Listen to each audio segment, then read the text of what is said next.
Shadows over Boston. Part 1. The comfort of routine. Boston has a particular kind of winter.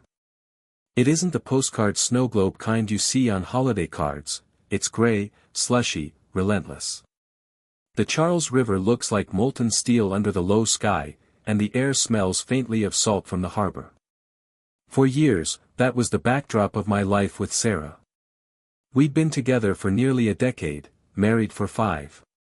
Our condo in Back Bay wasn't big, but it had character, creaky hardwood floors, a narrow kitchen that forced us to bump into each other, and bay windows that let in the glow of city lights at night. Every morning followed the same rhythm. I'd brew coffee while Sarah, still in her robe, sat at the kitchen table scrolling through her phone. We'd exchange small jokes, kiss goodbye, and head into our separate days, me to my office job downtown, her to her work as a marketing consultant, mostly remote but with occasional client meetings scattered across the city. Routine is comforting until it isn't. Until the very habits that once made you feel secure become the backdrop for suspicion. Part 2. The shift. The first change was subtle. Sarah started going to client meetings more often, dressing a little sharper than usual, heels instead of flats, lipstick instead of chapstick. "You look nice," I said one morning as she slipped into a gray coat I hadn't seen her wear in years. She smiled quickly, brushing her hair behind her ear. "Big presentation today. I need to look professional." It sounded reasonable. Everything did, at first. But then came the late nights. The client dinner ran long. The tea was delayed. I had to finish a project at the office. Each explanation was plausible. But combined, they painted a picture I didn't want to see. I brushed it off, telling myself I was being paranoid. People get busy. Work gets demanding. That's what relationships are built on, trust. Still, the unease grew like a quiet hum in the background of my life. Part 3. Cracks in the glass. Boston isn't a big city when you live here long enough. You start running into familiar faces in unfamiliar places. One Thursday, on my way home, I ducked into a small cafe near Copley Square to escape the wind.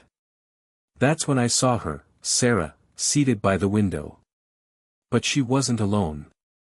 A man sat across from her, leaning in close. He wasn't touching her, but his posture told a story. The way she laughed, light, effortless, a sound I hadn't heard in weeks, made my chest tighten. I froze. My first instinct was to storm over, demand an explanation. Instead, I watched from behind a column, my heart pounding. They talked for nearly an hour, then left separately. That night, when I asked how her meeting went, she smiled and said, "It was fine. Long day." I nodded, pretending to believe her, but something inside me cracked. Part 4. The silence between words. The days that followed were torture. Every time her phone buzzed, I felt a stab of jealousy. She was careful now, angling the screen away, setting it face down on the counter. "Who's that?" I asked casually one evening. "Work," she said quickly. "Always work. But work doesn't make you glow like that. Work doesn't make you smile to yourself while stirring pasta." At night, lying in bed, I stared at the ceiling while she turned away from me, clutching her phone like it was a lifeline. The silence between us grew so thick it felt like another person in the room. Part 5. Ghosts in the apartment. I started noticing little things. A shirt I didn't recognize tucked into the laundry basket. The faint smell of cologne on her scarf. A second wine glass rinsed in the sink when I knew I hadn't been home. One Saturday, I came back earlier than expected from a pickup basketball game. The apartment smelled faintly of candle wax and something sweet.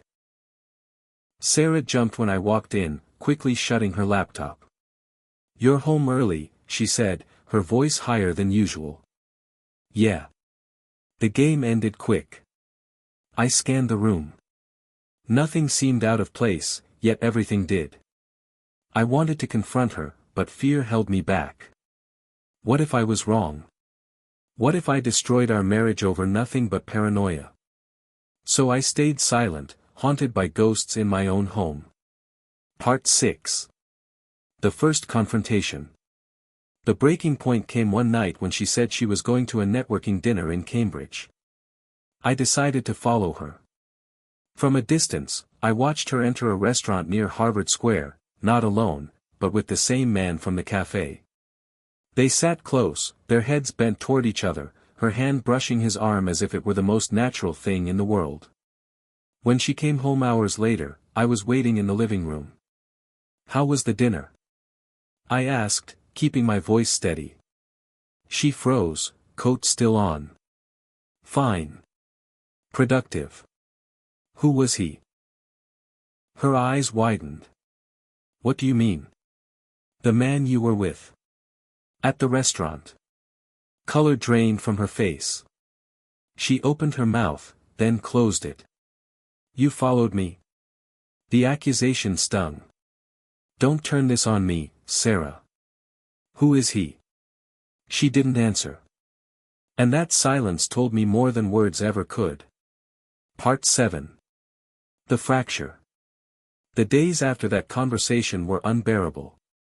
We moved around each other like strangers, sharing the same space but none of the intimacy. I tried to draw her out. "Is there something missing between us? Something I did wrong?" Her eyes filled with tears. "It's not that. It's... I don't even know. He makes me feel seen again. Like I matter. And I don't." My voice cracked. She covered her face with her hands. "I didn't mean to hurt you." But she had. Every word, every half-truth, every late-night text, it was death by 1,000 cuts. Part 8. The proof.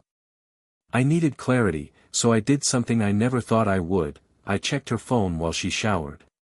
The messages were brief but damning. "Last night was amazing.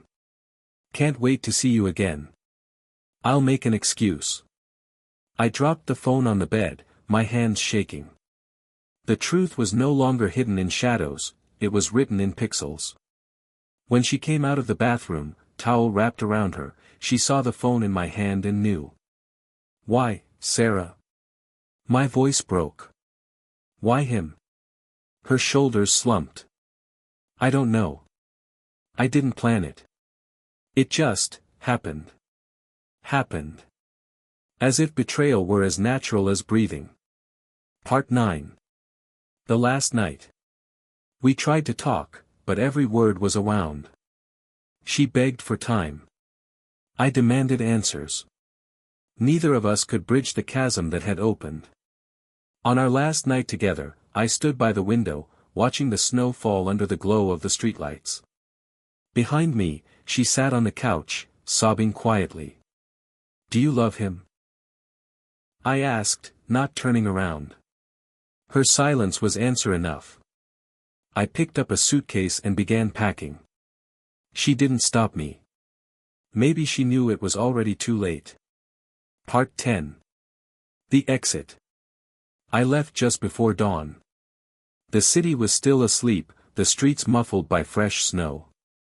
As I closed the door behind me, I realized something: the marriage had ended long before that moment. It ended in the silences, the lies, the stolen glances at a stranger. Walking through the quiet streets of Boston, my breath visible in the freezing air, I felt hollow but strangely free. The city loomed around me, tall, indifferent, eternal. I didn't know what the future held, but I knew one thing: I couldn't live in the ruins of what we once had. And for the first time in months, as the snow crunched under my boots, I felt alive. Part 11. The hollow days. The first weeks after leaving Sarah were a blur. I rented a small apartment in Somerville. A one-bedroom with peeling paint, cheap blinds, and the faint smell of old cigarettes.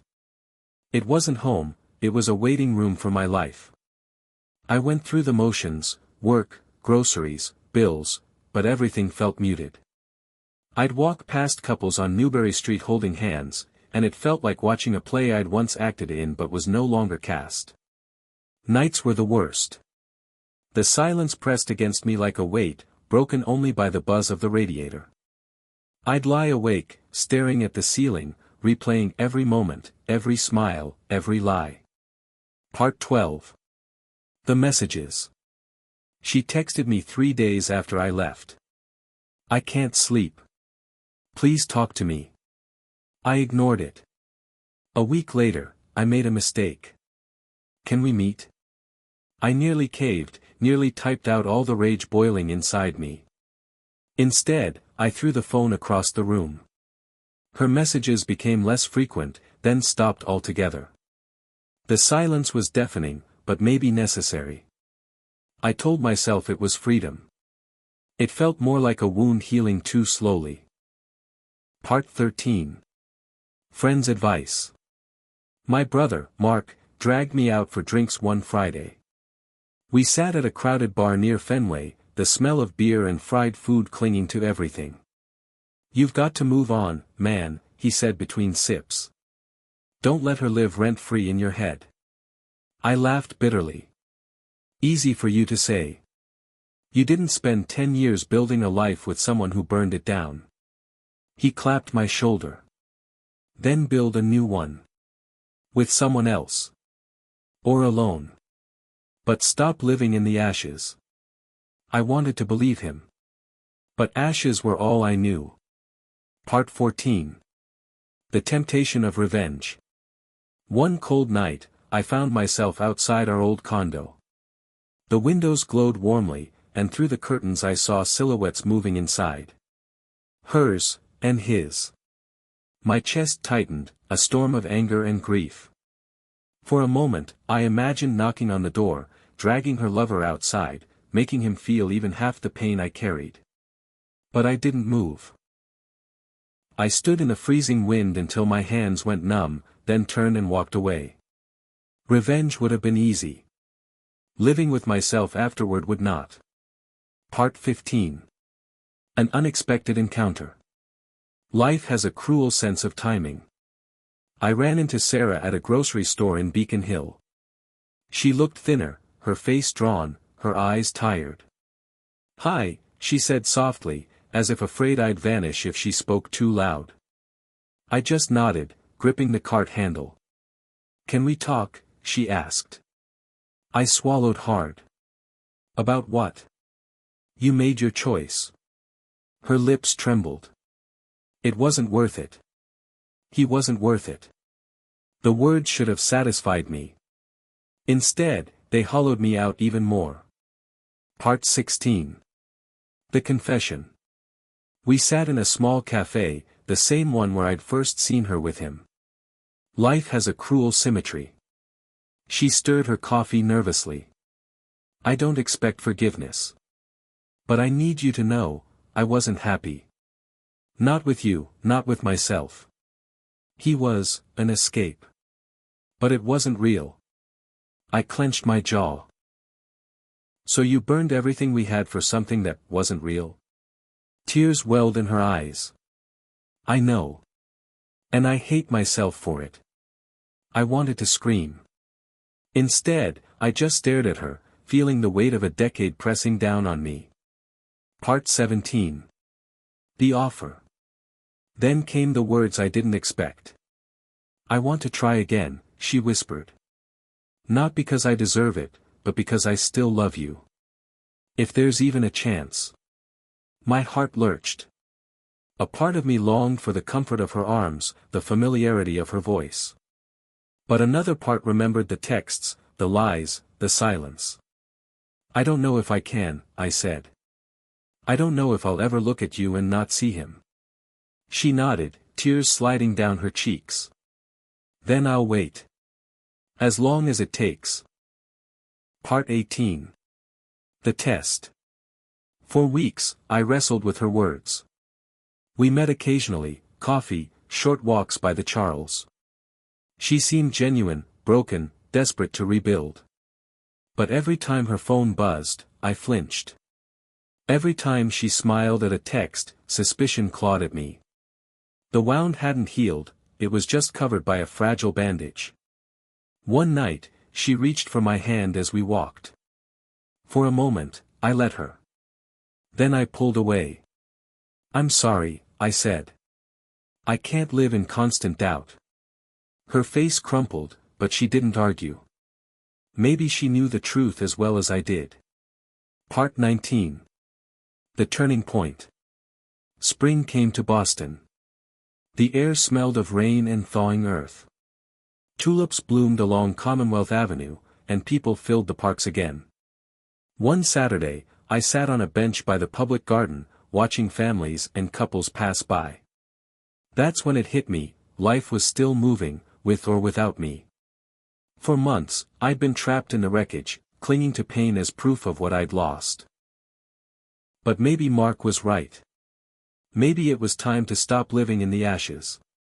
I stood, breathing in the cool air, and for the first time in months, the city didn't feel like a prison. Part 20. The final goodbye. I met Sarah one last time, outside the cafe where it had all unraveled. "I'm leaving Boston," I told her. "I got a transfer to Chicago. A fresh start." She nodded slowly, her eyes glistening. "I hope you find peace. You deserve it." For the first time, there was no bitterness in her voice, only sorrow. We hugged, briefly, and I felt the ghost of what we once had. Then I let go. As I walked away, the city hummed around me, traffic, laughter, the endless rhythm of life. And I knew, the chapter was closed. Not with revenge. Not with reconciliation. But with the quiet strength of moving forward. Part 21. Arrival in the windy city. Chicago greeted me with wind that cut through my jacket and skyscrapers that seemed to lean over me like sentinels. My new apartment overlooked the Chicago River, the water dark and restless beneath the bridges. The city felt bigger, louder, sharper than Boston. In some ways, that was what I wanted, a place where I could disappear into the noise, where Sarah's ghost couldn't follow me down every street. I unpacked slowly, filling the empty rooms with the bare essentials, a couch, a bed, a desk. It didn't feel like home yet, but maybe, given time, it would. Part 22. The weight of silence. The first few weeks, loneliness was my only companion. After work, I'd walk along Michigan Avenue, watching tourists snap photos, couples holding hands, students laughing. Everyone seemed to belong somewhere. I still carried Sarah's shadow in my chest. I'd catch myself reaching for my phone to text her about something mundane, a new restaurant, a funny headline, only to remember there was no us anymore. At night, the silence of my apartment pressed down on me, heavier than any Boston snow. But unlike before, it felt like a silence I could grow into, not one suffocating me with betrayal. Part 23.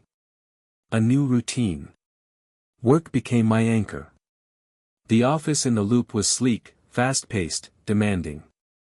My co-workers were polite but distant, until one of them, Anna, decided to pull me into her orbit. "New guy shouldn't eat alone every day," she said, dropping her tray onto my table at lunch. She was sharp, with dark hair always tied back and a wit that cut through small talk. Her energy was contagious. For the first time in months, I found myself laughing, not the hollow kind, but real, unguarded laughter. Part 24. The invitation. One Friday, Anna invited me to join a group for drinks after work. The bar was noisy, neon lights flickering off wet sidewalks outside. I nursed a beer while she told stories about office politics, bad dates, and her ridiculous dog who chewed through 3 couches. I felt lighter around her, like I wasn't dragging a corpse of memories behind me. But then she touched my arm during a joke, and my body tensed. I wasn't ready. Not yet. The past still lingered too close. Part 25. The letter. A month into my new life, a letter arrived. Handwritten. From Sarah. I hesitated before opening it, staring at my name in her familiar script. Inside, she wrote about therapy, about regret, about how she hoped I was finding peace. She ended with, "You'll always be my greatest love, even if I was your greatest mistake." I folded the letter carefully, slid it back into the envelope, and tucked it in a drawer. I didn't cry. I didn't rage. I just let the words settle, like dust on furniture I no longer used. Part 26. Breaking the walls. Anna noticed something was off one afternoon. "You look like you're somewhere else," she said. I sighed. "I moved here after my marriage ended." Still, untangling myself from it. She didn't pity me, didn't give the usual clichés. She just nodded. "Scars are proof you survived. They're not pretty, but they mean you're still here." Her words stayed with me. For the first time, I realized maybe I wasn't broken. Just marked. Part 27. The first step forward. We started spending more time together. Coffee runs turned into long walks by the lake, conversations stretching late into the night. One evening, standing on Navy Pier, the city lights reflected on the water, she leaned against the railing beside me. The wind tangled her hair, and for a moment, I felt something stir in me, a spark I thought was dead. But fear held me back.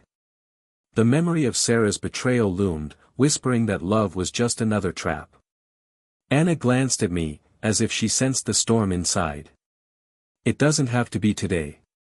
But don't let yesterday chain you forever." Part 28. The relapse.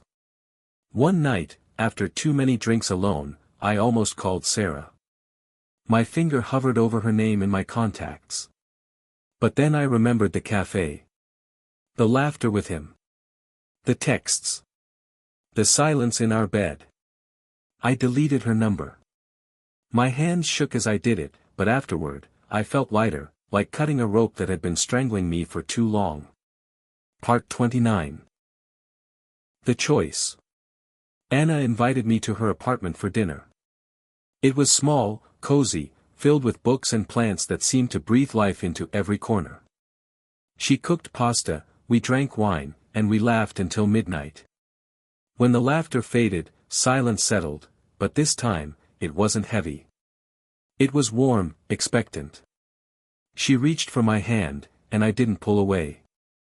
"I'm scared," I admitted. "So am I," she said softly. "But maybe that's the point." Part 30. Chicago dawn. Months later, I woke up in her bed, morning light streaming through the blinds. The city hummed outside, alive, impatient, full of possibility. I thought of Boston, of Sarah, of all the nights drowned in silence and betrayal. The scars were still there, but they didn't ache like they used to. I turned to Anna, still asleep beside me, her breathing steady. For the first time in a long time, I felt not just alive, but hopeful. The past would always be part of me, but it no longer defined me. And as the Chicago dawn lit the sky, I knew, this was a beginning, not an ending.